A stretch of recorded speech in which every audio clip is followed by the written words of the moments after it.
Practice performance কোনটা ভাই? আলহামদুলিল্লাহ, কারণ আমি প্রথম একটা 4 মারতে পেরেছি, তো এই জন্য ভালো লাগছে। 10 বছর পরে মনে হয়, এর আগে তো খেলার স্মৃতি মনে নাই, ওটা আমার দাও। তো মনে হয় এর জন্য এক্সাইটমেন্টটা ভালো ভালো ঠিক লাগছে। আছে। 4টা যে হয়েছে ওইটাও তো দেখা যায় না, বাউন্ডারি এত বড়, মানে ক্রিকেট মানে প্রফেশনাল ক্রিকেট ম্যাচ যেভাবে হয় ওই বাউন্ডারিতে, তো আমাদেরকেই বাইরে থেকে লিলিপুটের মতো এতটুকু দেখা যায়, তো আমি 6 মারলেও তো দেখতে পারবো না কোথায় বল গেল।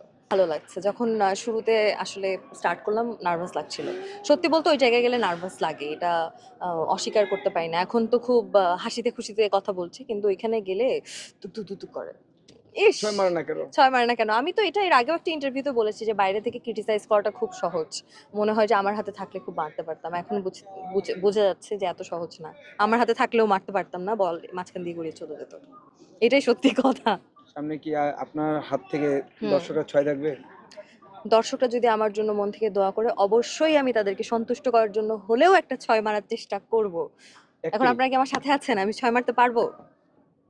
ইয়া ইনশাআল্লাহ, ইনশাআল্লাহ পারবো।